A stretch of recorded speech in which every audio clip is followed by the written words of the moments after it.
Hello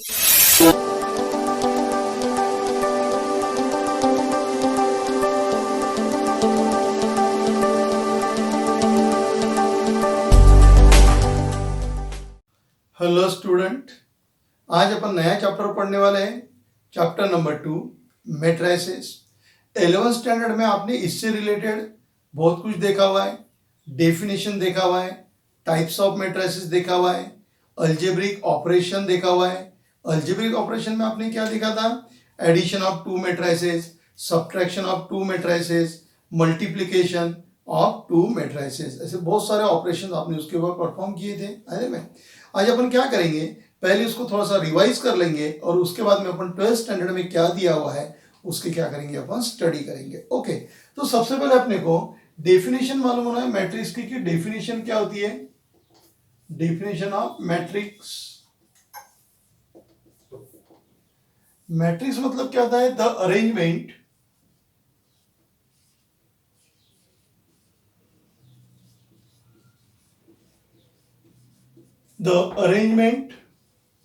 of a numbers in a rectangular form या in a rectangle and enclosed in a pair of square bracket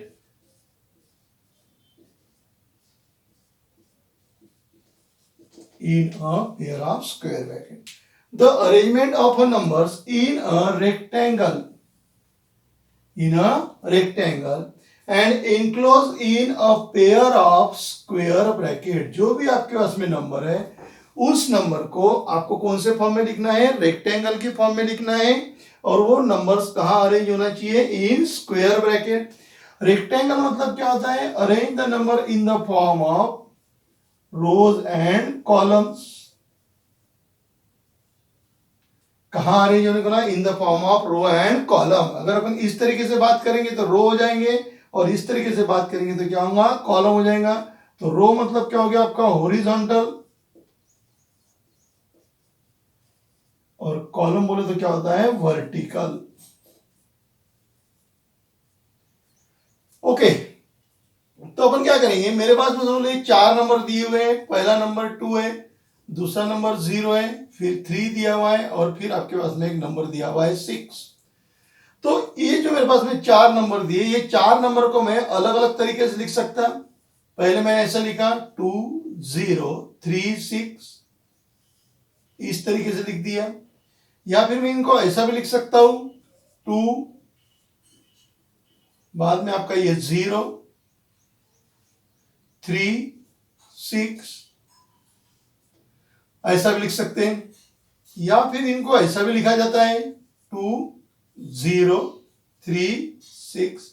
तो सबसे पहले देखिए, ये जो है ये सब रेक्टेंगल अरेंजमेंट है, ये भी रेक्टेंगल अरेंजमेंट है, ये भी रेक्टेंगल और ये भी रेक्टेंगल अरेंजमेंट है। और कहा इनक्लोज हो गए वो? In a square bracket, pair of a square bracket. Okay, तो ये मैंने अरेंजमेंट कर दिया यहाँ पे। तो ये जो मेरा 2 और 0, ये हॉरिजॉन्टल लाइन है।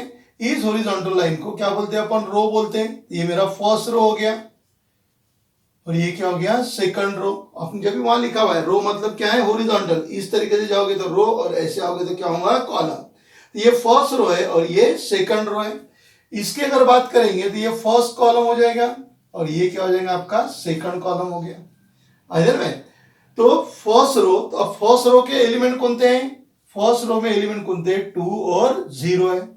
सेकंड रो में कौन थे एलिमेंट है? 3 और 6। ये जितने भी नंबर्स है ये सभी नंबर्स इस मैट्रिक्स के क्या है? एलिमेंट है। अरे में तो ये मैट्रिक्स जो अपन जनरली कैपिटल लेटर से डिनोट करते हैं, ए से डिनोट कर दिया, इसको बी से डिनोट किया, इसको सी से डिनोट कर दिया। अब ये जो C2 है, C2 के एलिमेंट कितने हो जाएंगे? 0,6, क्योंकि सेकंड कॉलम के अंदर कौन कौन है? 0 है और 6। तो फर्स्ट में हो जाएंगे 2,3। फर्स्ट कॉलम में कौन से एलिमेंट हो जाएंगे? 2,3 हो गए। आइए ना, और समझ लो मेरे पास में अगर ये 6 नंबर दिए हुए, 1 दिया हुआ है, 2 है, 3 4 5 6, इनको मैं इस तरीके से लिख देता हूं 1 2 3 4 5 6, इनको ऐसा लिख दिया मैंने।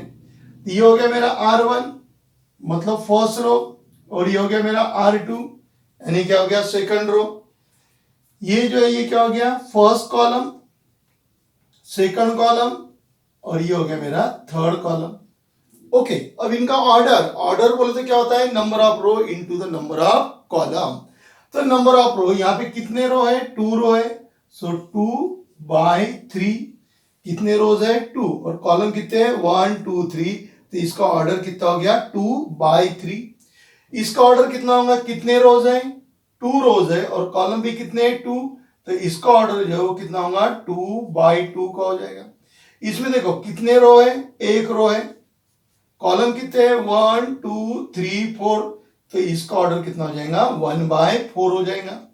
इसकी बात करो, रो कितने 1 2 3 4, और कॉलम एक है, तो इसका जो ऑर्डर है इसका ऑर्डर कितना हो गया 4/1। समझ में? तो इस तरीके से मेरे पास में जो नंबर्स है उस नंबर को मैं रो और फॉर्म के लिखूंगा, मतलब रेक्टेंगुलर अरेंजमेंट में करूंगा, और वो जो भी नंबर्स है वो अगर स्क्वायर ब्रैकेट में अगर इंक्लोज होते हैं तो उसको, वो जो अरेंजमेंट है उस अरेंजमेंट को अपन क्या बोलते हैं मैट्रिक्स बोलते हैं। फिर मैट्रिक्स के बहुत सारे टाइप देखा आपने। सबसे पहले आपने स्क्वायर टाइप देखा। स्क्वायर मैट्रिक्स मतलब क्या होता है, the number of row is equal to the number of column. जैसे यहाँ पे देखो 2 रो है 2 कॉलम है, मतलब ये जो ए मैट्रिक्स है, ये ए मैट्रिक्स कौन सा है आपका स्क्वायर मैट्रिक्स है। फिर आपने देखा रेक्टेंगुलर मैट्रिक्स, तो रेक्टेंगल मैट्रिक्स में क्या रहता है, number of row is not equal to the number of column, कि जितने रो है उसके उतने कॉलम नहीं होने को ना। जैसे यहाँ पे दोनों सेम है, जितने रो उतने कॉलम, तो स्क्वायर मैट्रिक्स, और रो और कॉलम अगर इक्वल नहीं है तो वो क्या हो गया आपके रेक्टेंगुलर। तो ये भी आपका रेक्टेंगुलर मैट्रिक्स है। यहाँ पर भी रो और कॉलम सेम है क्या, नहीं है, करके ये भी रेक्टेंगुलर मैट्रिक्स है, और ये भी कैसा है रेक्टेंगुलर मैट्रिक्स है। अजय में ये जो मैट्रिक्स लिखा हुआ है इसको अपन बोलते हैं रो मैट्रिक्स, क्योंकि इसमें single row with multiple column. तो ये आपका क्या हो गया रो मैट्रिक्स हो गया, और ये क्या हो गया आपका कॉलम मैट्रिक्स। फिर उसके बाद में आपने अपर ट्रायंगुलर लोअर ट्रायंगुलर देखा। अपर ट्रायंगुलर में क्या रहता है, मैं यहाँ पे एक मैट्रिक्स लिखता हूं 2 4 3 0 1 8 0 0 -6। ये एक मैंने यहाँ पे मैट्रिक्स लिखा। इसका ऑर्डर कितना है 3/3, क्योंकि 3 रोज है और 3 कॉलम है। तो इसमें क्या हो गया, ये जो डायगोनल एलिमेंट है ये आपके पास में 2 1 -6, these are the diagonal element. तो डायगोनल एलिमेंट के नीचे के जो एलिमेंट्स रहते हैं, ये एलिमेंट्स अगर 0 है, the elements below the diagonal element are 0, then it is called as upper triangular matrix. Diagonal के नीचे वाले पूरे एलिमेंट 0 ना, पूरे एलिमेंट अगर 0 है तो अपर ट्रायंगुलर मैट्रिक्स। और अगर ऐसा रह गया 2 0 0 1 5 0 0 -8 3, ठीक है, इसमें ये डायगोनल एलिमेंट है। तो डायगोनल के ऊपर वाले अगर 0 है तो ये हो गया आपका लोअर ट्रायंगुलर मैट्रिक्स, और ये हो गया आपका अपर ट्रायंगुलर मैट्रिक्स। अब डायगोनल एलिमेंट किसको बोलते हैं, कि जहां पे रो और कॉलम की पोजीशन कैसे रहेंगी, सेम रहेगी। जैसे ये 2 2, ये कहां पर है, first row first column, second row second column, third row third column. ये देखिए ये आपका R1, ये आपका R2, और ये आपका R3। ये कॉलम 1, कॉलम 2, और ये कॉलम 3। इसकी पोजीशन क्या है 3,3, इसकी पोजीशन क्या है 2,2, इसकी पोजीशन क्या है 1,1, क्योंकि ये जो फर्स्ट रो फर्स्ट कॉलम पे, ये सेकंड रो सेकंड कॉलम पे, ये थर्ड रो थर्ड कॉलम पे। So these elements is called as diagonal element, मतलब the element whose position of row and column are equal, then that elements are called as diagonal element. तो diagonal element के नीचे वाले 0 है तो upper triangular matrix, और diagonal element के ऊपर वाले 0 है तो that is called as lower triangular matrix. ये पूरे एलिमेंट 0 होना, ये एलिमेंट्स क्या होना 0 होना। फिर उसके बाद में अब देखिए ये 2 1 -6 जो आपके डायगोनल एलिमेंट है, मतलब ये और ये क्या हो गया आपके नॉन डायगोनल एलिमेंट। ये वाले एलिमेंट और ये वाले एलिमेंट, ये दोनों एलिमेंट कैसे हो गए आपके नॉन डायगोनल एलिमेंट। यानी नॉन डायगोनल एलिमेंट अगर 0 है, यानी इस तरीके से 2 0 0 0 4 0 0 0 3, ये जो है ये नॉन डायगोनल एलिमेंट है, ये भी कैसे non diagonal element. Non diagonal element अगर जीरो है तो ऐसे मैट्रिक्स को अपन बोलते हैं diagonal matrix. If the non diagonal elements are zero then that matrix is called as diagonal matrix. अब ये 2 4 में समझ लो ये भी अगर जीरो रहेगा तो भी क्या होगा डायगोनल, तो भी क्या हो जाएगा डायगोनल, क्योंकि डायगोनल एलिमेंट क्या बोलता है non diagonal elements are zero. तो नॉन डायगोनल एलिमेंट्स अगर जीरो है, डायगोनल एलिमेंट की बात नहीं किया उसने डायगोनल एलिमेंट के बारे में बोला हुआ नहीं है। तो डायगोनल एलिमेंट एक आधा जीरो रहे नेगेटिव रहे तो भी चलेगा, लेकिन नॉन डायगोनल एलिमेंट क्या होना आपको जीरो होना। तो इस मैट्रिक्स को बोलेंगे अपन डायगोनल मैट्रिक्स। और डायगोनल मैट्रिक्स में अगर सभी एलिमेंट सेम है, यानी इस तरीके से डायगोनल एलिमेंट अगर सेम है,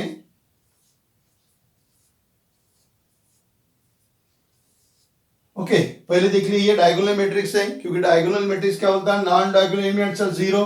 और ये जो डायगोनल एलिमेंट है, डायगोनल एलिमेंट अगर सेम है तो इस मैट्रिक्स को बोलते हैं स्केलर मैट्रिक्स। क्या बोलते हैं इसको? Scalar matrix. और अगर ये सब वन है तो it is called as unit matrix and it is denoted by I. तो उसको अपन यूनिट मैट्रिक्स भी बोलते हैं और आइडेंटिटी मैट्रिक्स बोलते हैं। सभी एलिमेंट्स अगर जीरो हो गए तो आपका हो जाएगा नल मैट्रिक्स या फिर जीरो मैट्रिक्स, है ना। तो इस तरीके से आपने बहुत कुछ 11th स्टैंडर्ड में मैट्रिक्स के रिलेटेड पढ़ा हुआ है। अब अपन आगे चलते हैं। जो आपका पहला टॉपिक दिया हुआ है आपका 12th स्टैंडर्ड में एलिमेंट्री ट्रांसफॉर्मेशन। तो पहले मैं इसको इरेज कर देता हूं और फिर अपन एलिमेंट्री ट्रांसफॉर्मेशन की बात करेंगे।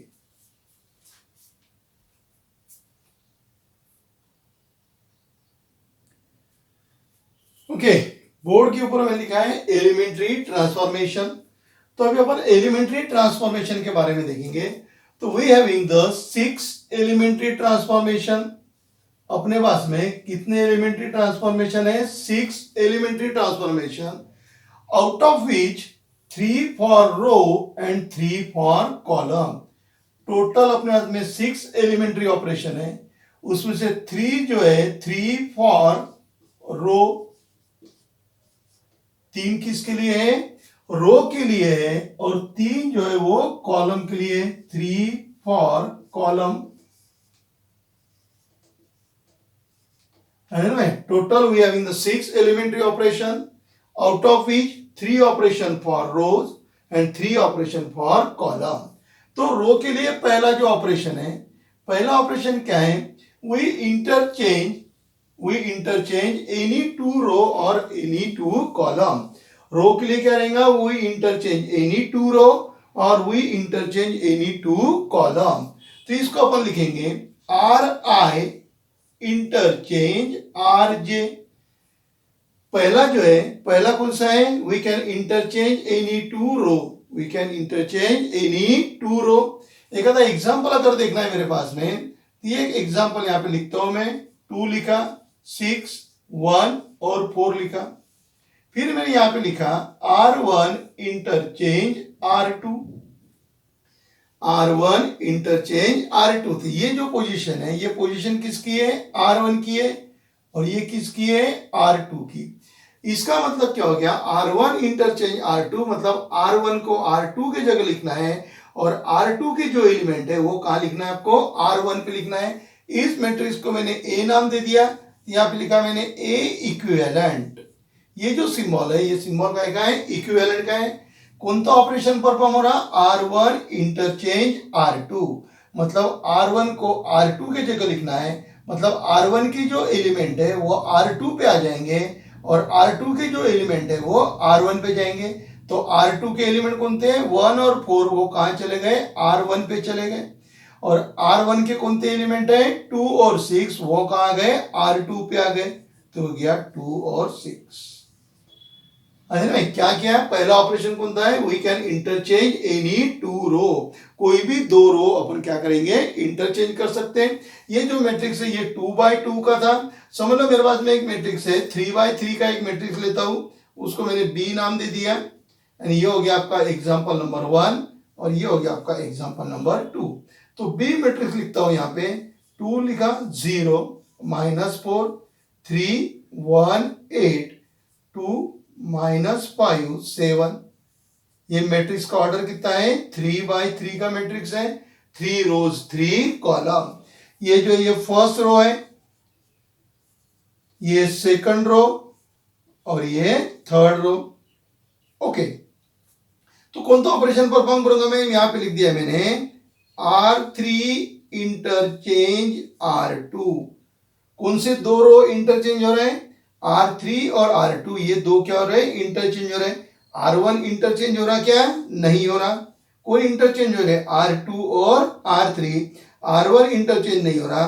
तो बी इक्विवेलेंट, तो फर्स्ट रो वैसी रहेगा, फर्स्ट रो चेंज नहीं हो रहा, तो फर्स्ट रो वैसी रहेगा। चेंज कौन होगा? R3 R2 के जगह जाएगा और R2 R3 के जगह आएगा। मतलब R2 के जो एलिमेंट है वो R3 पे लिखना है और R3 के एलिमेंट R2 पे जाएंगे। तो R3 के एलिमेंट कौन थे? 2 - 5 7, वो यहां पे आ जाएंगे 2 - 5 7, और R2 के एलिमेंट 3 1 8, वो कहा आएंगे? आपके R3 पे आ जाएंगे। अरे में तो जिस तरीके से मैंने रो पे ऑपरेशन परफॉर्म किया, सेम ऑपरेशन अपन कॉलम पे भी परफॉर्म कर सकते हैं। यहां पे क्या था? इंटरचेंज एनी टू रो, यहां पे क्या हो जाएगा? Interchange any two column. यानी कॉलम का पहला ऑपरेशन, कॉलम का पहला क्या है? CI इंटरचेंज CJ, ये रो था करके R, ये कॉलम है करके C, तो CI इंटरचेंज CJ। यही एग्जांपल कैरी कर लेता हूं मैं। For example number 1, A matrix, उसके एलिमेंट है 2 6 1 4। ओके, कितने बाय कितने का है? 2 बाय 2 का है। कॉलम की बात करते हैं अपन, ये हो गया कॉलम 1 और ये हो गया आपका कॉलम 2। ठीक है, ऑपरेशन परफॉर्म करना है मुझे, मैंने यहां पे लिख दिया C1 इंटरचेंज C2। तो A इक्विवेलेंट क्या हो जाएगा? C1 इंटरचेंज C2, मतलब कॉलम 1 के जो एलिमेंट है, कॉलम 1 के एलिमेंट कौन थे? 2 और 1। कॉलम 1 के एलिमेंट कॉलम 2 पे जाएंगे और कॉलम 2 के एलिमेंट कॉलम 1 पे आएंगे। तो कॉलम 2 के एलिमेंट कौन थे? 6 और 4, वो यहां आ जाएंगे, ये 6 और 4, और 2 1 के 2 पे जाएंगे, 2 और कितना हो गया? 1 हो गया। तो जिस तरीके से मैं रो को इंटरचेंज कर सकता हूं, उसी तरीके से मैं कॉलम के एलिमेंट भी क्या कर सकता हूं? इंटरचेंज कर सकता हूं। आया ना? मैं यही वाला एग्जांपल लेंगे, सेकंड एग्जांपल। बी वाला आपके पास में दिया हुआ है, वो क्या दिया हुआ है? 2 0 - 4। आप दूसरा भी ले सकते हो, 2 0 - 4 3 1 8 2 -5 7। ओके, इसका ऑर्डर कितना है? 3 बाय 3 का ऑर्डर आपको पता है। ऑर्डर बोलते number of row by number of column. कितने रो है? 3 रोज है, और कॉलम भी कितने हैं? 3 है। ऑपरेशन परफॉर्म करता हूं मैं इसके ऊपर, 3 बाय 3 के ऊपर। यहां लिख दिया मैंने C1 इंटरचेंज C3। कॉलम 1 के एलिमेंट कॉलम 3 पे जाएंगे और कॉलम 3 के कॉलम 1 पे आएंगे। ये जो है ये आपका कॉलम 1 हो गया, मतलब ये C1 हो गया, ये आपका C2 है, और ये कौन है? C3 है। अरे में करना क्या है आपको?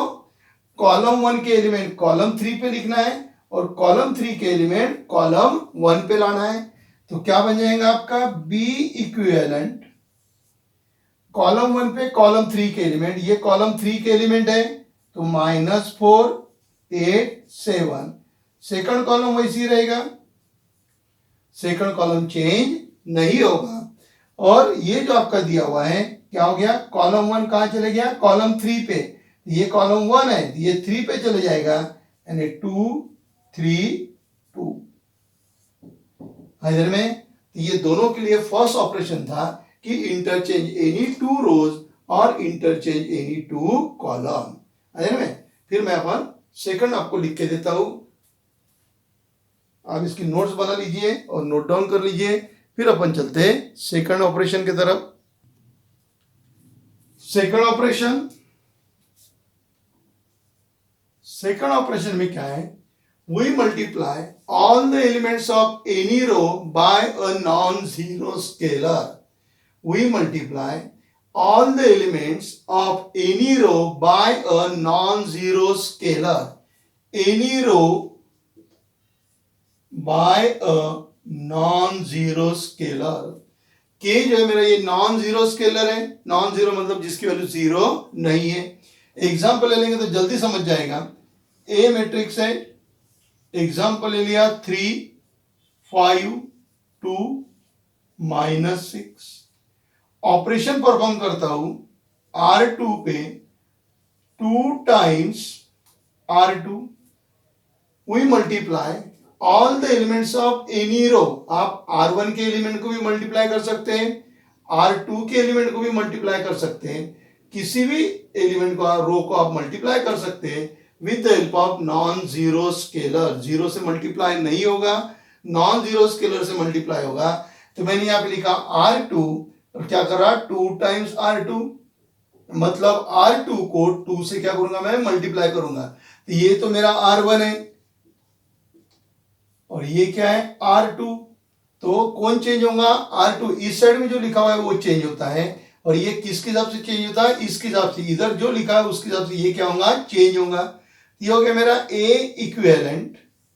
R1 पे ऑपरेशन परफॉर्म नहीं हो रहा, ऑपरेशन कहां परफॉर्म हो रहा R2 पे, तो R1 वैसे ही रहेगा आपका 3 और 5। ऑपरेशन R2 पे परफॉर्म हो रहा, कौन सा ऑपरेशन परफॉर्म हो रहा 2 टाइम्स R2, मतलब ये जो R2 के एलिमेंट है, R2 के एलिमेंट को 2 से मल्टीप्लाई करना है और लिखना भी कहां पर है R2 पे ही लिखना है। आया ना, ये R2 के एलिमेंट है तो इसको मल्टीप्लाई करूंगा कैसे 2 से, तो 2 2 सा कितना हो गया 4, 2 से इसको मल्टीप्लाई करूंगा 2 इंटू -6 कितना हो गया -12। ऑल द एलिमेंट, सभी एलिमेंट को आपको क्या करना है मल्टीप्लाई करना है। अरे मैं क्या क्या मैंने फिर से आपको समझा देता हूं। R2 के एलिमेंट को 2 से मल्टीप्लाई किया और ये जो 2 है ये कैसा है नॉन जीरो है, नॉन जीरो मतलब पॉजिटिव भी चलता और निगेटिव भी चलता। तो we can multiply all the elements of R2 by 2 and the numbers are store on R2, और फिर से वो नंबर कहां लिखा जाएंगे R2 पे लिखा जाएगा। ओके, तो R2 को 2 से मल्टीप्लाई कर रहा हूं, these are the elements of R2, इनको 2 से मल्टीप्लाई करके R2 पे लिख दिया तो हो गया 4 -12। है ना। दूसरा ऑपरेशन यही मैट्रिक्स रहने देता हूं, है ना, और ऑपरेशन परफॉर्म करता हूं इस मैट्रिक्स के ऊपर। अगर मैंने यहां पे लिखा R1 -3 times R1, R1 -3 times R1, क्या कर रहा मैं R1 के एलिमेंट को -3 से मल्टीप्लाई कर रहा है, इसकी बात कर रहे हैं ना, इस पे ऑपरेशन परफॉर्म नहीं कर रहे, ऑपरेशन इस पे परफॉर्म कर रहे हैं।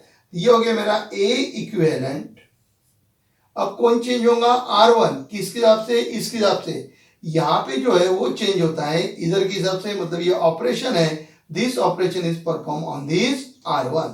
-3 R1 मतलब R1 के एलिमेंट को -3 से मल्टीप्लाई करूंगा, ये हो जाएगा -9, इसको माइनस से मल्टीप्लाई करूंगा ये हो जाएगा -15 और ये आपका रहेगा 2 और ये रहेगा -6। इधर में क्या किया अपने, सेकंड वाला कौन सा था अपना एलिमेंट्री ऑपरेशन। सेकंड वाला ऑपरेशन क्या है, multiply all the elements of any row by a non zero scalar.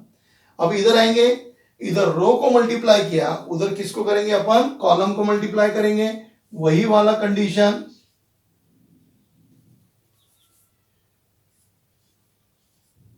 Sorry, k times CI, रो को मल्टीप्लाई किया था, यहां किसको करेंगे अपन, कॉलम को, तो यहां वही आएगा, we multiply all the elements of any column by a non zero scalar, by a non zero scalar to any row, non zero scalar to any column. सभी एलिमेंट को करना है। ए मैट्रिक्स यहां पे लिख लेता हूं, ए मैट्रिक्स है मेरे पास में 2 -6 1 और 3। ऑपरेशन परफॉर्म कर रहा हूं C1 -2 टाइम्स C1, तो A इक्विवेलेंट काय पे ऑपरेशन परफॉर्म हो रहा है C1 पे, here we perform the operation on C1 और ये वाला ऑपरेशन परफॉर्म हो रहा है कौन था -2 C1। ओके, ये जो कॉलम 1 है, कॉलम 1 के एलिमेंट को -2 से मल्टीप्लाई करूंगा। कॉलम 1 के एलिमेंट कौन थे 2 और 1, इसको -2 से मल्टीप्लाई करो, 2 को -2 से मल्टीप्लाई किया -4, इसको भी मल्टीप्लाई करूंगा तो क्या हो जाएगा -2। सेकंड कॉलम आपका वैसे ही रहेगा, वो चेंज होगा नहीं। ओके, अगर मुझे सेकंड कॉलम पे ऑपरेशन परफॉर्म करना है तो मैं यहां पे लिख दिया C2 -C2। क्या कर रहा है, मैं सेकंड कॉलम के एलिमेंट को माइनस से मल्टीप्लाई कर रहा हूं। Here we multiply all the elements of column 2 by minus. अब चेंज कौन होगा, कॉलम 2 चेंज होगा, इसके ऊपर ऑपरेशन परफॉर्म कर रहे हैं अपन। ये हो गया A इक्विवेलेंट। कॉलम 1 के एलिमेंट चेंज हो रहे क्या, नहीं, कौन चेंज हो रहा, कॉलम 2 के एलिमेंट चेंज हो रहे हैं। तो कॉलम 1 के एलिमेंट वही रहेंगे 2 और 1।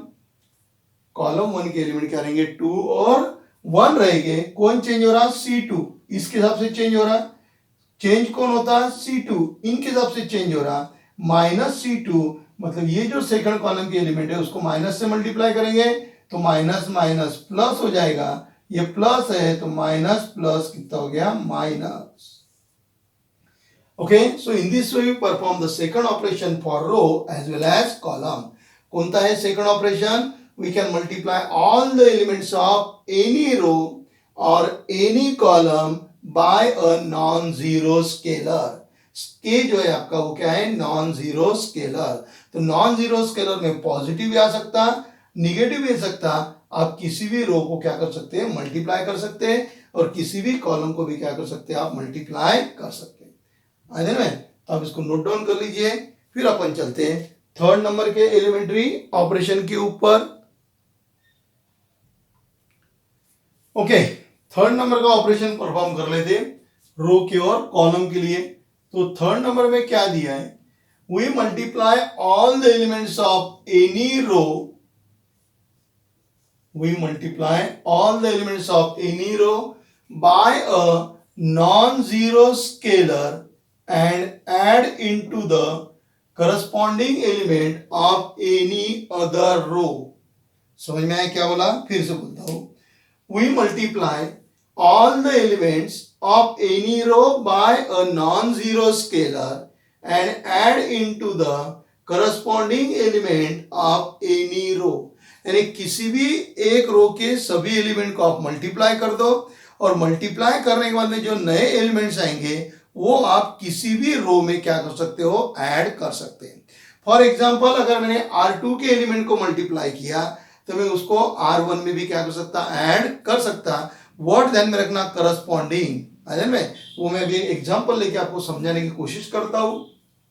ओके, यहां पे मैंने ए मैट्रिक्स लिख दिया।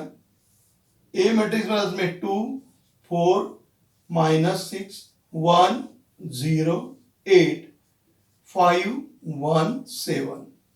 कितना ऑर्डर है इसका, 3/3 का ऑर्डर है। ये जो है ये R1 हो गया, ये सेकंड रो को R2 बोलते हैं, और इसको क्या बोलते हैं अपन, R3 बोलते हैं। ऑपरेशन लिखता हूं मैं, देखिए कौन सा ऑपरेशन लिखा मैंने, R1 पे ऑपरेशन परफॉर्म हो रहा, R1 + 2 times R3, R1 + 2 times R3। पहले अपन समझ लेते हैं कि ऑपरेशन क्या दिया हुआ है। देखिए ये लेफ्ट हैंड साइड में जो लिखा हुआ है ये चेंज होगा, लेफ्ट हैंड साइड में जो भी लिखा हुआ है ये चेंज होगा इसके हिसाब से। अरे में R1 चेंज होगा किसके हिसाब से, इनके हिसाब से। अरे में यहां से जो भी नंबर आएगा वो नंबर कहां जाके स्टोर होगा, R1 पे चेंज होगा। मीन हियर या in this operation R1 is change according to this. Left hand side change होती किसके हिसाब से, राइट हैंड साइड से। ओके, क्या कर रहे हैं अपन, we multiply all the elements of any row by a non-zero scalar। मैं R3 के एलिमेंट को 2 से मल्टीप्लाई कर रहा हूं, 2 कैसा मेरा नॉन जीरो स्केलर है। we multiply all the elements of R3 by 2 and the new number is add into the R1।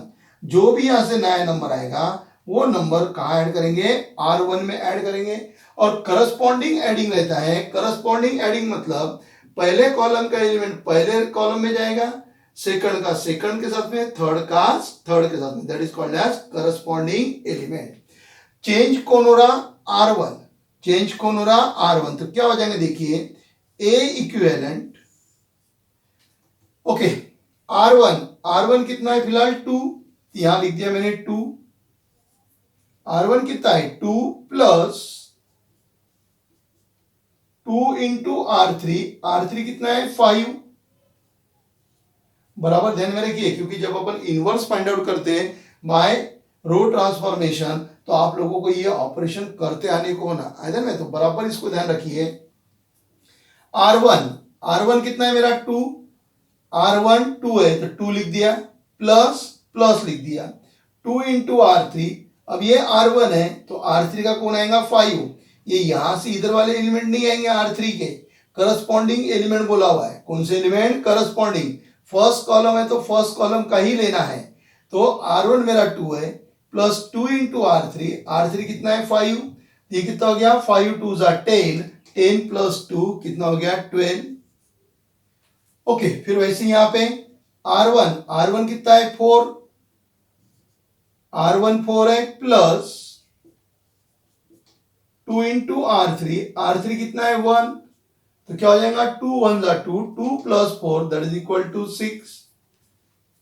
यहां पे आ जाएंगे R1 कितना है -6 प्लस 2 इंटू R1 -6 है प्लस 2 इंटू R3 कितना है 7, तो कितना हो जाएगा 7 2 जा 14, 14 में से 6 चले गए तो बचा कितना 8 है में। So the elements of R1 is change according to this operation, इस ऑपरेशन के हिसाब से R1 के सभी एलिमेंट क्या हो गए चेंज हो गए। पहले R1 के एलिमेंट कौन थे 2 4 -6, अब R1 के एलिमेंट कौन थे हो गए 12 6 और 8। R2 और R3 चेंज नहीं हो रहा तो R2 वैसा लिखेंगे 0 1 8, R2 चेंज नहीं हो रहा और R3 भी चेंज नहीं हो रहा क्योंकि ऑपरेशन यहां परफॉर्म हो रहा है। नहीं तो आप बोलोगे सर R3 इधर मल्टीप्लाई में हो रहा था ये चेंज होंगे क्या, नहीं, operation is perform on left hand side according to the right hand side, यहां जो लिखा हुआ है उसके हिसाब से इधर ऑपरेशन परफॉर्म होते। R1 चेंज होगा, R2 और R3 चेंज नहीं होगा, तो ये R2 लिख दिया और ये R3 लिख देता 5 1 7। अंदर में फिर से एक बार समझ लो, we multiply all the elements of any row by a non-zero scalar and add into the corresponding element। कहाँ ऐड करना है आपको, करस्पॉन्डिंग एलिमेंट, करस्पॉन्डिंग समझ गया ना, फर्स्ट रो का एलिमेंट फर्स्ट रो में ऐड होगा, सेकंड रो का सेकंड रो में ऐड होगा।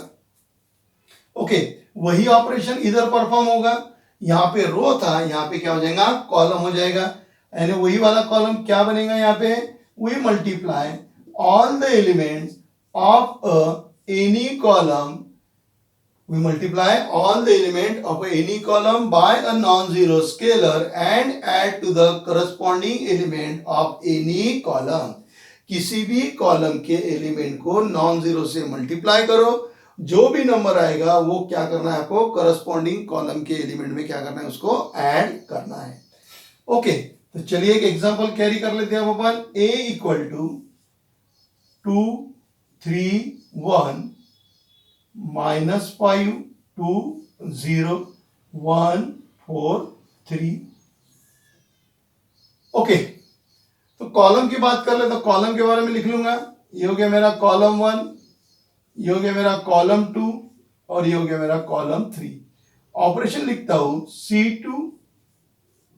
C2 minus 2 times C1, C2 minus 2 times C1। कौन सा ऑपरेशन परफॉर्म हो रहा, ये ऑपरेशन परफॉर्म हो रहा किसके ऊपर, C2 के ऊपर, तो चेंज कौन होगा C2, लेफ्ट हैंड साइड में जो है वो चेंज होता है, C2 चेंज हो जाएगा अकॉर्डिंग टू दिस, इस कंडीशन के हिसाब से C2 क्या होगा चेंज होगा। क्या कर रहे हैं अपन, कॉलम 1 के एलिमेंट को -2 से मल्टीप्लाई कर रहे हैं, ये एलिमेंट कॉलम 1 के हैं, these are the element of column 1, तो कॉलम 1 के एलिमेंट को कैसे मल्टीप्लाई कर रहे हैं अपन -2 से मल्टीप्लाई कर रहे हैं, मतलब स्केलर की वैल्यू क्या हो गई -2, यहाँ पे स्केलर की वैल्यू कितनी हो गई थी 2, तो अपन कॉलम 1 के एलिमेंट को -2 से मल्टीप्लाई कर रहे हैं और वो कॉलम 2 के एलिमेंट में से क्या कर रहे हैं अपन सब्ट्रैक्ट कर रहे हैं, है ना। So here we multiply all the elements of the column 1 by -2 and subtract this element और subtract this number from column 2। Column 2 में से उसको क्या करेंगे अपन सब्ट्रैक्ट करेंगे, तो ए इक्विवेलेंट कॉलम 2 चेंज हो रहा, कॉलम 1 वैसी रहेगा 2 माइनस 5 1, कॉलम 1 आपका वैसी रहेगा, कॉलम 1 चेंज नहीं हो रहा, सिर्फ चेंज कौन हो रहा, C2, किसके हिसाब से, इनके हिसाब से। अब देखो C2 कितना है 3, ये C2 आ गया, तो यहां लिख दिया मैंने 3 माइनस 2 इंटू C2 का पहला एलिमेंट कौन सा है 3 माइनस 2 इंटू C1 कौन सा है 2, करस्पॉन्डिंग आपको समझ गया, इधर से इधर आएगा, इधर से इधर नहीं आएगा। ओके, माइनस 2 C1 कितना है 2 है, ये हो गया 3 माइनस 4 दैट इज माइनस 1, क्या हो जाएगा माइनस 1। फिर C2 कितना है आपके पास में 2 माइनस, पहले कितना था 3, अब कितना है 2, तो C2 2 हो गया माइनस 2 टाइम्स C1, तो C1 भी कितना है माइनस 5, ये वाला एलिमेंट लिया करके यहां से ये वाला एलिमेंट आएगा, C2 कितना है 2 माइनस 2 इंटू C1, C1 कितना है माइनस 5, ये हो गया minus minus plus, 5 2 10, 10 plus 2 that is 12। Okay, वैसे ही इस पे ऑपरेशन परफॉर्म करेंगे अपन, C2 कितना है 4, C2 4 है, माइनस 2 इंटू C1 कितना है 1, तो 4 minus 2 that is equal to 2, और ये ऐसे ही रहेगा आपका थर्ड कॉलम, वो चेंज नहीं होगा। ओके, तो इस तरीके से अपन क्या कर सकते हैं, we multiply all the elements of any column by a non zero scalar add into the corresponding element of any column. किसी भी रो को आप नॉन जीरो से मल्टीप्लाई करो और उसकी वैल्यू किसी भी कॉलम में आप क्या कर सकते हैं, ऐड कर सकते हैं। ओके, अब ध्यान में इतना रखना यहाँ पे, ये 3 ऑपरेशन आपके रो के थे और ये 3 ऑपरेशन कहां थे अपने पास में, कॉलम के लिए थे। अब आपको समझ में आ गया है कि ऑपरेशन ये है और वो किसके ऊपर परफॉर्म होता है, इसके हिसाब से, मतलब ये चेंज होगा, बाकी चेंज नहीं होगा। यहाँ पे R1 चेंज होगा और यहाँ पे R2 चेंज होगा। के जो है वो नॉन जीरो स्केलर है, यानी वो पॉजिटिव भी रह सकता और निगेटिव रह सकता। आई बात इतनी ध्यान में, तो इन सबको अच्छे से नोट डाउन कर लीजिए, फिर अपन चलते हैं एक्सरसाइज 2.1 के तरफ।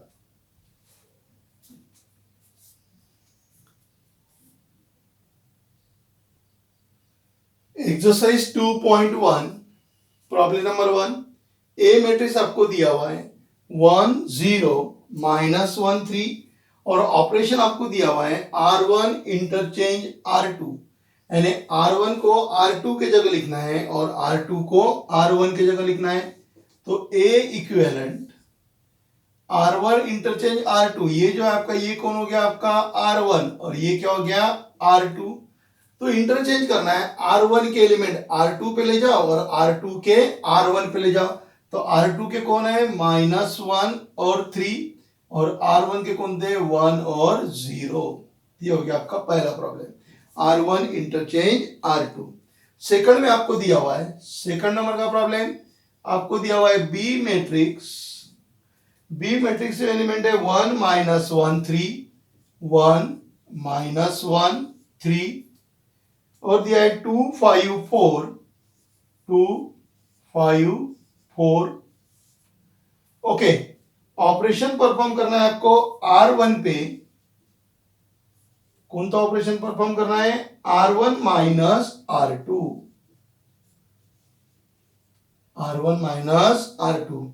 Operation is perform on R1 पे ऑपरेशन परफॉर्म होगा, कौन सा ऑपरेशन R1 माइनस R2, यानी चेंज कौन होगा R1 चेंज होगा, R2 चेंज नहीं होगा।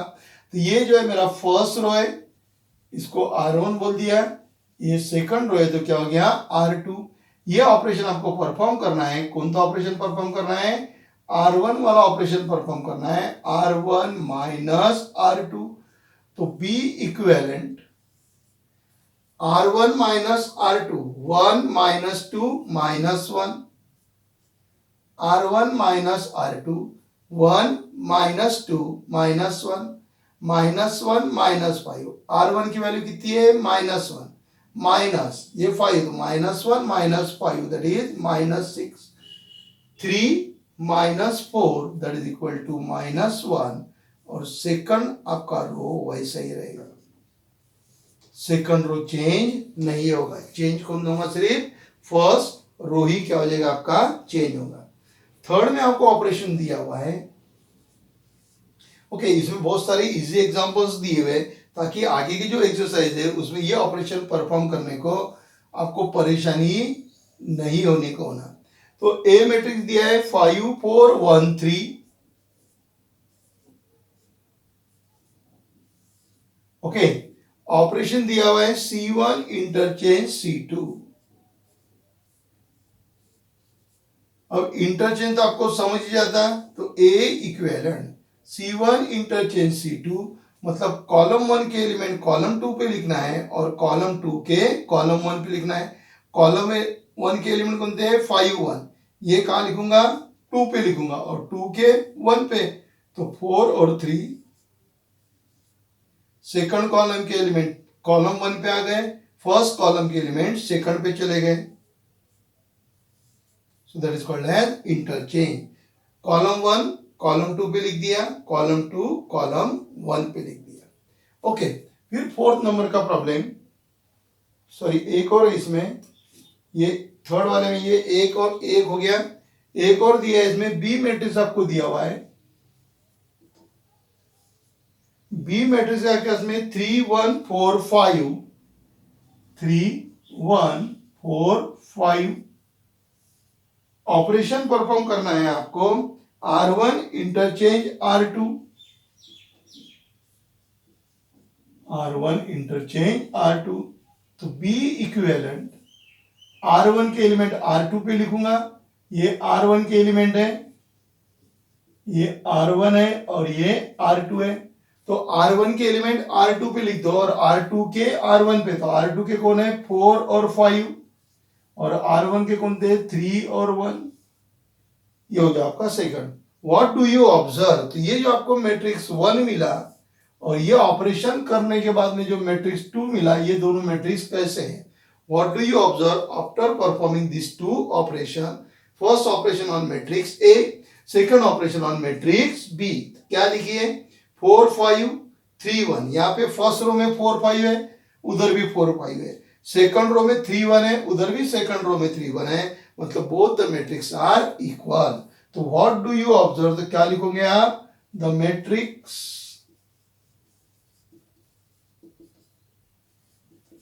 ए एंड बी आर इक्वल। तो मैट्रिक्स कैसे आपके इक्वल है। ओके, अब फोर्थ नंबर में क्या दिया है? Problem number 4। प्रॉब्लम नंबर 4 में आपको दिया हुआ है ए मैट्रिक्स, आपको दिया हुआ है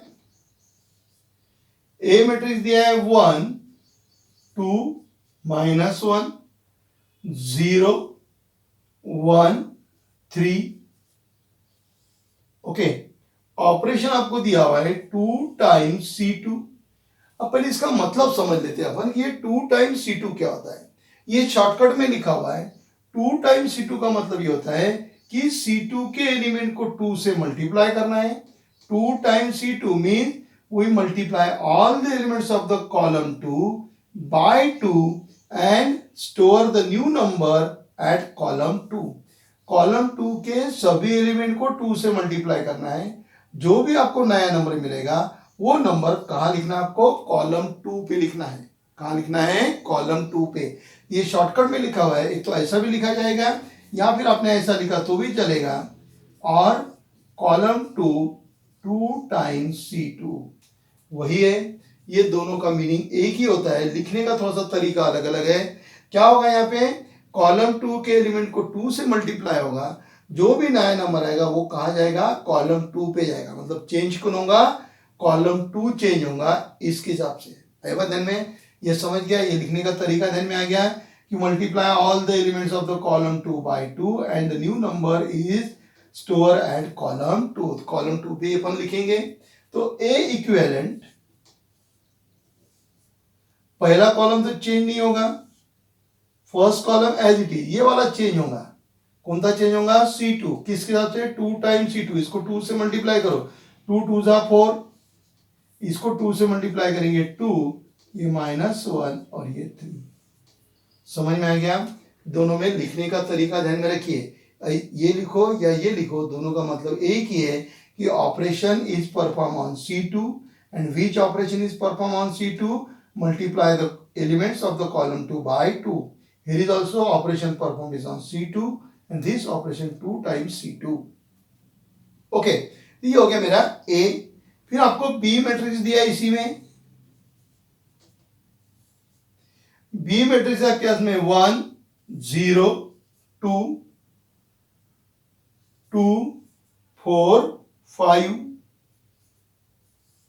ऑपरेशन लिखा हुआ है -3R1 -3R1. इसका मतलब क्या होगा? ऑपरेशन R1 पे परफॉर्म होगा. और कौन सा ऑपरेशन परफॉर्म होगा? -3R1. मतलब ये जो R1 के एलिमेंट है, ये R1 के एलिमेंट को -3 से मल्टीप्लाई करना है और जो भी आएगा वो कहां स्टोर होगा? R1 पे. इसका मतलब ये ऐसा ही हो गया. R1 चेंज हो रहा किसके हिसाब से? 3 टाइम्स R1 के हिसाब से. दोनों का मीनिंग एक ही है. Operation is perform on R1. Which operation is perform on R1? We multiply all the elements of R1 by -3 and the result or the new number is stored on R1. तो आपको R1 के element को -3 से multiply करना है और लिखना कहां पर है? R1 पे ही लिखना है. मैं यहां लिख देता हूं B इक्विवेलेंट. चेंज कौन होगा? R1 चेंज होगा. कौन चेंज होगा? R1. ये चेंज होगा इसके हिसाब से. R1 को -3 से मल्टीप्लाई करो. ये जो है आपका ये R1 है और ये R2 है. तो R1 को -3 से मल्टीप्लाई करेंगे. R1 के एलिमेंट को -3 से मल्टीप्लाई करो तो -3 इंटू 1 दैट इज -3. सभी को मल्टीप्लाई करना है. -3 into 0 0, -3 into 2 that is -6. R2 वैसे ही रहेगा 2 4 5. समझ गया? ये दोनों लिखने का स्टाइल समझ लो. ये मतलब यही होता है कि ऑपरेशन R1 पे परफॉर्म होगा और कौन सा ऑपरेशन? -3R1. मतलब R1 के एलिमेंट को -3 से क्या करना है? आपको मल्टीप्लाई करना है. फिर उसमें बाद में दिया है find the addition of the two new matrix. ये आपका पहला नया मैट्रिक्स है ऑपरेशन परफॉर्म होने के बाद में, और ये दूसरा नया मैट्रिक्स है. इनके क्या करना है? आपको एडिशन करना है. ए मैट्रिक्स और बी मैट्रिक्स ऑपरेशन परफॉर्म होने के बाद में जो नया मैट्रिक्स मिला हुआ है, ये ऑपरेशन परफॉर्म हो गया तो ये न्यू मैट्रिक्स हो गया. ये ऑपरेशन परफॉर्म हो गया तो ये न्यू मैट्रिक्स हो गया. ये दोनों मैट्रिक्स का आपको क्या करना है? एडिशन करना है. यानी इक्वेशन 1 प्लस इक्वेशन 2 क्या हो जाएगा? A plus B equal to. अब एडिशन के दो रूल है. पहला रूल है कि both the matrix must be the same order. दोनों मैट्रिक्स का यानी जिस मैट्रिक्स का मुझे एडिशन करना है उन मैट्रिक्स के ऑर्डर कैसे होना चाहिए? सेम होना चाहिए. इस मैट्रिक्स का ऑर्डर कितना है? 2/3. इसका भी ऑर्डर कितना है? 2/3. ये पहली कंडीशन है. क्या कर रहा हूं मैं आपको समझा देता हूं कि मुझे क्या करना है. अभी दो मैट्रिक्स का क्या करना है? एडिशन करना है. तो एडिशन करने के लिए दो कंडीशन जरूरी है. पहली कंडीशन कि आपके जो दो मैट्रिक्स है वो दोनों मैट्रिक्स का ऑर्डर कैसा होना? सेम होना. इसका भी order 2/3, 2 rows 3 column, 2 rows 3 column. ये पहली condition. Second condition corresponding element add होते हैं. करस्पॉन्डिंग एलिमेंट मतलब पोजीशन 1 1 पोजीशन 1 1 में ऐड होगा. पोजीशन 1 2 पोजीशन 1 2 में ऐड होगा. पोजीशन 2 2 पोजीशन 2 में क्या होगा? ऐड होगा. That is called as corresponding element. Okay, तो 1 प्लस -3 यानी 1 - 3 corresponding element. First row first column का फर्स्ट रो फर्स्ट कॉलम में ऐड होगा. 4 plus 0 -1 -6 0 2 2 plus 4 3 plus 5. So that is equal to 1 minus 3 minus 2 4 minus 7 2 6 8. है ना? क्या किया अपन ने? एडिशन किया.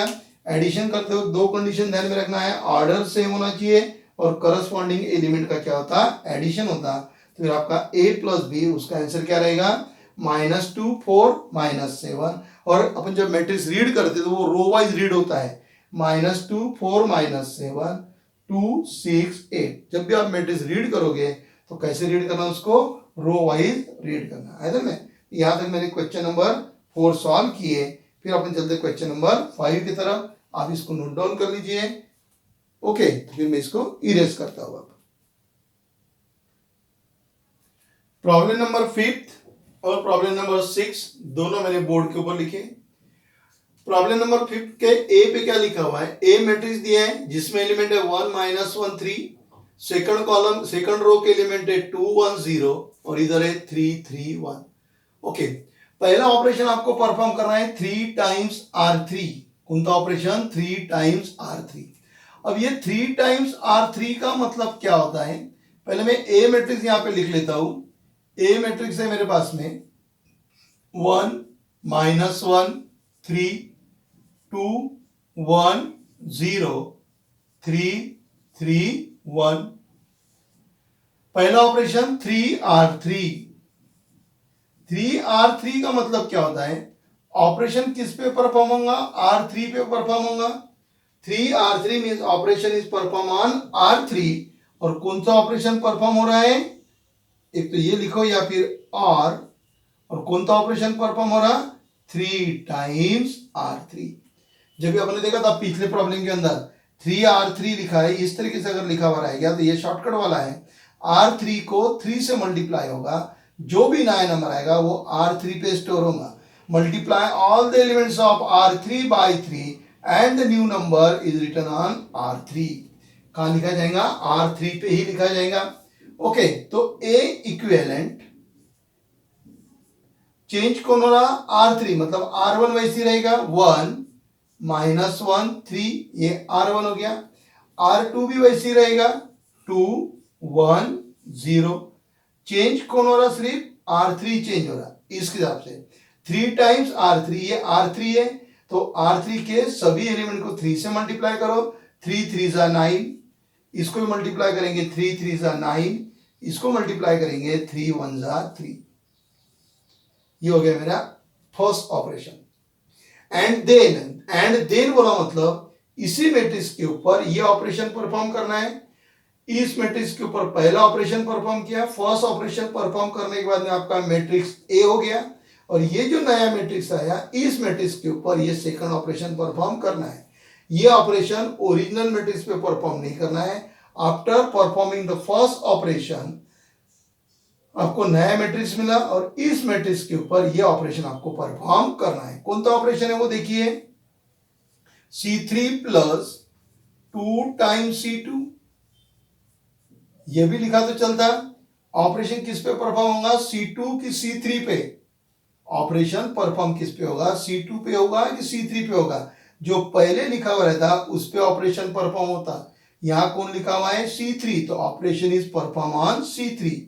समझ गए, दो मेरे पास में C3 C2, अब दो में से ऑपरेशन किस पे परफॉर्म होगा, ये ऑपरेशन परफॉर्म होगा, लेकिन किस पे होगा, कॉलम 2 पे होगा कि कॉलम 3 पे होगा। यहाँ पे जो फर्स्ट लिखा हुआ है उसके ऊपर ऑपरेशन परफॉर्म होगा, तो ये R3 लिखा हुआ है, मतलब operation is perform on C3 लिखा हुआ है, तो ऑपरेशन किस पे परफॉर्म होगा, C3 पे परफॉर्म होगा। और कौन सा ऑपरेशन परफॉर्म होगा, C3 plus 2 times C2। Okay, so this operation is perform on C3। यानी कौन चेंज होगा, C3 चेंज होगा। किसके हिसाब से, इसके हिसाब से, इस ऑपरेशन के हिसाब से C3 चेंज होगा। यहां देखिए C3 C2 दिया है, तो आप लोग ये समझ में आने को ना कि ऑपरेशन किस पे परफॉर्म हो रहे, C3 पे हो रहा है कि C2 पे होगा। यहाँ पहले C3 लिखा हुआ है, इसका मतलब ऑपरेशन C3 पे परफॉर्म होगा। मतलब कॉलम चेंज कौन सा होगा, C3 वाला चेंज होगा, C1 और C2 चेंज नहीं होगा। तो मैं C1 और C2 को ऐसे लिख लेता हूं, ये मैंने यहाँ पे लिख दिया C1 और ये लिख दिया मैंने C2। ये कॉलम 1 और ये कॉलम 2। अब ये ऑपरेशन परफॉर्म करना है, C3 plus 2 times C2। C3 कितना है देखिए 3, C3 कितना है 3 प्लस टू टाइम्स C2 कितना है -1।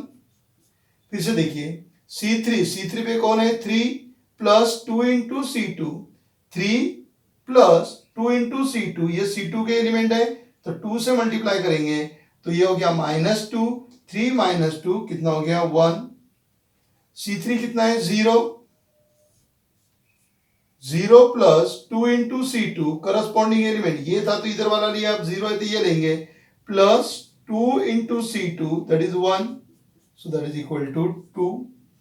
C3 कितना है 3 प्लस 2 टाइम्स C2, सो 2 टाइम्स 9, 9 2 जा 18, 18 प्लस 3 दैट इज 21। ये हो गया आपका पहला। 6 में जाएंगे, 6 वाले में वही दिया हुआ है, पहले ये ऑपरेशन परफॉर्म करना है और ये ऑपरेशन परफॉर्म होने के बाद में जो अपने को नया मैट्रिक्स मिलेगा उस पर ये ऑपरेशन परफॉर्म करेंगे। तो ए मैट्रिक्स मेरे पास में दिया हुआ है, मैं उसको फिर से नोट डाउन कर लेते हैं यहाँ पे ए मैट्रिक्स को। तो ए मैट्रिक्स है मेरे पास में 1 -1 3 2 1 0 3 3 1। ओके, फर्स्ट ऑपरेशन, पहला ऑपरेशन कौन सा है C3 plus 2 times C2।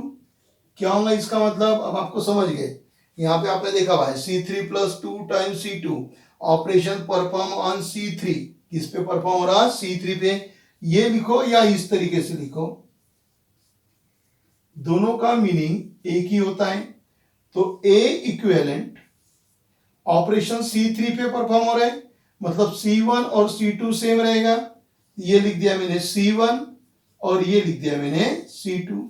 C3 change होगा according to this operation. C3 कितना है 3, तो ये लिख देता हूं मैं 3 plus 2 into 3 plus 2 into C2, C2 कितना है -1, ये क्या हो गया -2 हो गया, तो 3 माइनस 2 कितना हो गया 1। फिर अब इस ऑपरेशन पे आएंगे, C3 कितना दिया है आपको 0, C3 0 plus 2 times C1, 0 plus 2 कितना हो गया 2, C3 कितना है 1, C3 है ना, C3 पे ऑपरेशन परफॉर्म हो रहा, C3 कितना है 1 प्लस 2 टाइम्स 3, 3 2 जा 6, 6 प्लस 1 कितना हो गया 7। ओके, देख लीजिए, ये मैंने ऑपरेशन परफॉर्म कर दिया, कॉलम 3 पे ऑपरेशन परफॉर्म हुआ, इसके हिसाब से C3 प्लस 2 टाइम्स C2, इसको 2 से मल्टीप्लाई करना है, इसमें ऐड करना है, इसको 2 से मल्टीप्लाई करेंगे -2, 3 माइनस 2 कितना हो गया 1, इसको 2 से मल्टीप्लाई किया तो 0 प्लस 2 कितना हो गया 2, 2 से मल्टीप्लाई 2 टाइम्स C2 ना, तो C2 को 2 से मल्टीप्लाई करो, 2 3 जा 6, 6 प्लस 1 7। अब ये जो नया मैट्रिक्स मिला, इस मैट्रिक्स के ऊपर ये ऑपरेशन परफॉर्म करना है, कौन सा ऑपरेशन परफॉर्म करना है 3 टाइम्स R3। क्या होता है उसका मतलब, R3 चेंज होगा according to the 3 times R3, operation R3 पे परफॉर्म होगा, कौन सा ऑपरेशन 3 टाइम्स R3, ये R3 है, ये R3 के सभी एलिमेंट को 3 से मल्टीप्लाई करूंगा, इसका मतलब मेरा कॉलम 1 चेंज, सॉरी रो 1 चेंज नहीं हो रहा, 1 -1 1, फर्स्ट रो वैसे लिखूंगा, सेकंड रो 2 1 2, सेकंड रो भी चेंज नहीं होगा, चेंज कौन होगा थर्ड वाला चेंज होगा, R3 3 टाइम्स R3, इनको 3 से मल्टीप्लाई करना है, 3 3 जा कितना हो गया 9, 3 3 जा 9, 7 3 जा 21। Okay, so in this way we perform the operation of C1 plus 2 times C2। पहले ये ऑपरेशन परफॉर्म किया ए मैट्रिक्स के ऊपर, नया मैट्रिक्स मिला उसके ऊपर ये सेकंड वाला ऑपरेशन परफॉर्म किया। फिर उसने पूछा है what do you conclude from example 5 and example 6। तो एग्जांपल 5 और एग्जांपल 6 पे से आपको क्या समझ में आया, देखिए ये वाले मैट्रिक्स में 1 -1 1 1 -1 2 1 2 2 1 2 9 9 21 9 9 21, मतलब दोनों मैट्रिक्स कैसे हैं सेम है। तो यहाँ पे अपन लिखेंगे बोथ द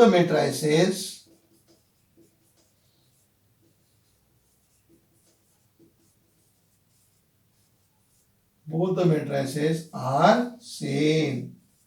तो दोनों मैट्रिसेस कैसे हो जाएंगे, सेम हो गए, क्योंकि ये देखिए ना, ये both the matrices are same. तो ये अपने उसमें से क्या निकाला, कंक्लूजन निकाला प्रॉब्लम नंबर 5 और प्रॉब्लम नंबर 6 पे से। आए में तो नोट डाउन कर लीजिए, फिर अपन चलते प्रॉब्लम नंबर 7 के तरफ। 7 नंबर का प्रॉब्लम बोर्ड पे लिखा हुआ है। क्या बोलता है 7 नंबर के प्रॉब्लम में, use suitable transformation on this matrix 1 2 3 4। इस मैट्रिक्स के ऊपर आपको ट्रांसफॉर्मेशन करना है to convert it into upper triangular matrix. यानी ये जो आपका मैट्रिक्स है, ये मैट्रिक्स आपका कैसा होना चाहिए, अपर ट्रायंगुलर मैट्रिक्स। अब अपर ट्रायंगुलर मैट्रिक्स में आपको मालूम है कि डायगोनल एलिमेंट के नीचे वाले क्या होना चाहिए, जीरो होना चाहिए।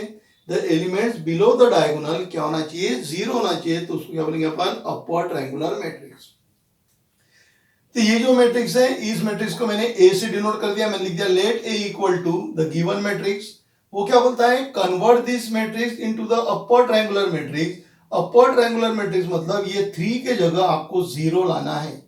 डायगोनल एलिमेंट के नीचे वाले जो एलिमेंट है वो कितने करना है, आपको 0 करना है। इसका मतलब यहां मुझे 0 लाना है। कहां लाना है, 0। कैसे आएंगे देखिए, ये मेरा R1 और ये कौन है, R2। 0 कहां पे लाना है, R1 पे लाना है कि R2 पे लाना है, पहले वो देख लो।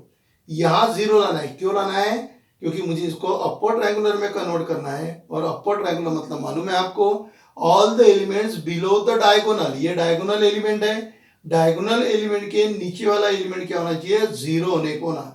मतलब R2 पे ऑपरेशन परफॉर्म होगा। तो मैं यहां पे लिखता हूं R2 पे ऑपरेशन परफॉर्म होगा। और मैंने यहां लिख दिया R2 minus 3 times R1। R2 minus 3 times R1। यहाँ R2 है, इधर पहले R2 आने को ना।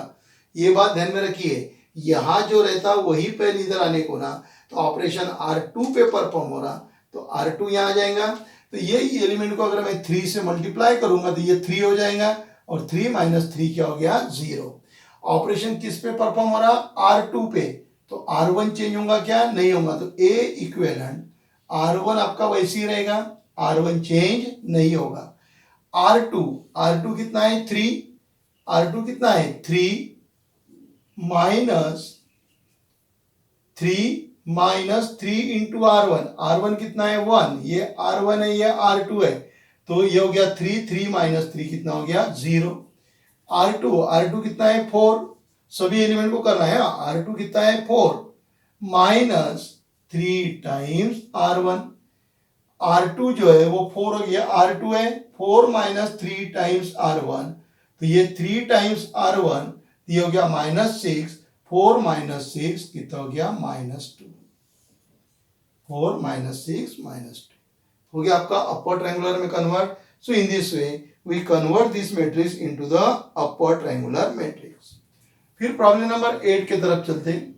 प्रॉब्लम नंबर 8 में दिया हुआ है कन्वर्ट, उसको मैट्रिक्स को नाम नहीं दिया हुआ है तो दे देते अपन let A equal to convert the matrix A 1 -1 2 3 1 -1 2 3 into an identity matrix by suitable row transformation।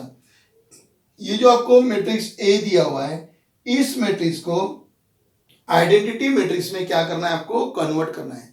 Identity matrix बोले तो यूनिट मैट्रिक्स, यानी आपका मैट्रिक्स ऐसा दिखने को ना 1 0 0 1। Convert this matrix into the identity matrix. ये आपका गिवन मैट्रिक्स है, ये गिवन मैट्रिक्स को आइडेंटिटी मैट्रिक्स में क्या करना है, कन्वर्ट करना है by suitable row transformation. Row transformation का यूज करके ए मैट्रिक्स को कहां कन्वर्ट करना है, आइडेंटिटी मैट्रिक्स में कन्वर्ट करना है। यानी आपका ए मैट्रिक्स ऐसा दिखने को होना।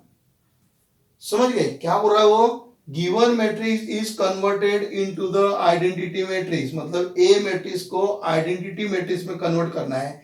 आइडेंटिटी मैट्रिक्स ऐसा दिखता है, आपको मालूम है। आइडेंटिटी मैट्रिक्स मतलब non diagonal elements are 0 and diagonal elements are 1। यही आपका आइडेंटिटी मैट्रिक्स, और ये आपका कौन सा हो गया, यूनिट मैट्रिक्स। तो ए मैट्रिक्स ऐसा दिखने को होना, और ऑपरेशन कौन से परफॉर्म करना है, आपको रो ऑपरेशन परफॉर्म करना है। ओके, मुझे यहाँ जीरो लाना है, फिर ऐसा दिखने को ना, यहाँ जीरो लाना है। ये आपका कौन सा रो है, R1, और ये कौन सा है, R2। तो यहाँ पे जीरो लाना है, मतलब ऑपरेशन R2 पे परफॉर्म होगा। कौन सा operation, R2 minus 2 times R1। यहाँ R2 है तो इधर पहले R2 आएगा, तो क्या हो जाएगा, देखिए मैट्रिक्स A इक्विवेलेंट R2 पे हो रहा था, R1 चेंज नहीं होगा, ये आपका R1 हो गया। ओके, R2 पे करना है, R2 कितना है, 2 माइनस 2 टाइम्स R1, इसको 2 से मल्टीप्लाई करूंगा, ये -2 हो जाएगा, 2 माइनस 2 कितना हो गया, 0।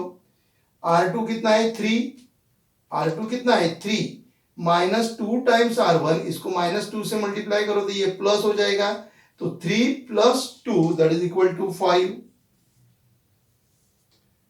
R2 की value 3 minus 2 into -1 minus minus plus, तो 2 इंटू 1 2, 3 प्लस 2 कितना हो गया, 5 हो गया। ओके, अब यहां मुझे 1 लाना है, यहां तो 0 आ गया, अब इधर कितना लाना है, 1, मतलब इस पोजीशन पे 1 होना, और ये कौन है, R2 है। तो मैं इसको अब ऑपरेशन लिखता हूं, R2 पे ऑपरेशन लिखता हूं 1/5 इंटू R2, 1/5 इंटू R2। ये जो R2 के एलिमेंट है, इस R2 के एलिमेंट को 1/5 से क्या करूंगा, मैं मल्टीप्लाई करूंगा, क्योंकि मुझे यहाँ पे 1 आने को ना, तो A equivalent first row as it is 1/5 into R2 0, 1/5 into R2, ये माइनस सॉरी ये 5 यहाँ पे आएगा, 5 5 कट गया, कितना रह गया, 1।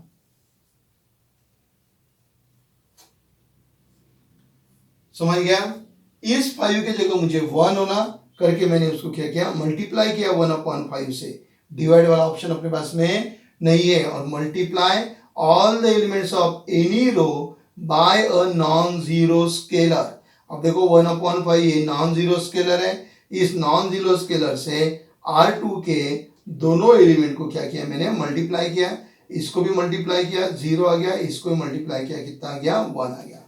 अब मुझे यहाँ पे क्या लेना है, 0 होना, यहां पर क्या लेना है, मुझे 0 लेना है। तो अब ऑपरेशन परफॉर्म करना है, तो मैं यहां पे लिख देता हूं, R1 पे ऑपरेशन परफॉर्म हो रहा, यहां पे परफॉर्म हो रहा ना, और ये कौन है, R1, R1 पे ऑपरेशन परफॉर्म हो रहा, तो R1 plus R2, R1 plus R2। मैंने आपको पहले बोला यहां पे जो रहता वही इधर आने को होना, R1 पे ऑपरेशन परफॉर्म करके इधर क्या रहेगा, पहले R1 रहेगा। ऑपरेशन बराबर ध्यान में रखना है। अब ये लॉजिक वाला पार्ट है, कौन सा ऑपरेशन परफॉर्म होगा, that depend upon the logic. आप कैसा सोचते हो उसके हिसाब से आपको लॉजिक अप्लाई करते आने को ना। तो A equivalent, A matrix equivalent, change R1 हो रहा, कौन चेंज हो रहा, R1, कैसे, R1 plus R2, R1 plus R2, 1 plus 0 कितना हो गया, 1, 1 plus 0 1, -1 plus 1 that is 0, -1 plus 1 क्या हो जाएगा, 0, और सेकंड तो चेंज ही नहीं हो रहा, तो सेकंड वैसे ही रहेगा। Okay, so in this way we convert the given matrix into the identity matrix. तो कहाँ कन्वर्ट कर दिया अपन ने, आइडेंटिटी मैट्रिक्स में क्या किया, उसको अपन ने कन्वर्ट किया। अरे में तो ये हो गया आपका प्रॉब्लम नंबर 8। ओके, देख लीजिए बराबर किया कि नहीं, समझ में आ गया बराबर क्या किया अपन ने। 7 नंबर के प्रॉब्लम में क्या करना था, आपको ये वाला ऑपरेशन परफॉर्म करना था। 8 नंबर में आपको ये ऑपरेशन क्या करना है, परफॉर्म करना है। आइए में कोई परेशानी यहाँ पे। अब इसमें प्रॉब्लम नंबर 9 जो दिया हुआ है, वो अपन जब 3x3 के आगे मैट्रिक्स लेंगे, वहां पे अपने को कोई आगे अपने को रो ट्रांसफॉर्मेशन और कॉलम ट्रांसफॉर्मेशन की बात करना है, वहां पे अपन वो प्रॉब्लम क्या करेंगे, सॉल्व करेंगे। तो ये जो स्क्रीन पे लिखा हुआ है इसको अच्छी तरीके से आप नोट डाउन कर लीजिए, और फिर अपन चलते हैं नेक्स्ट टॉपिक की तरफ। ठीक है, ये लेक्चर अपन यहीं खत्म कर देंगे।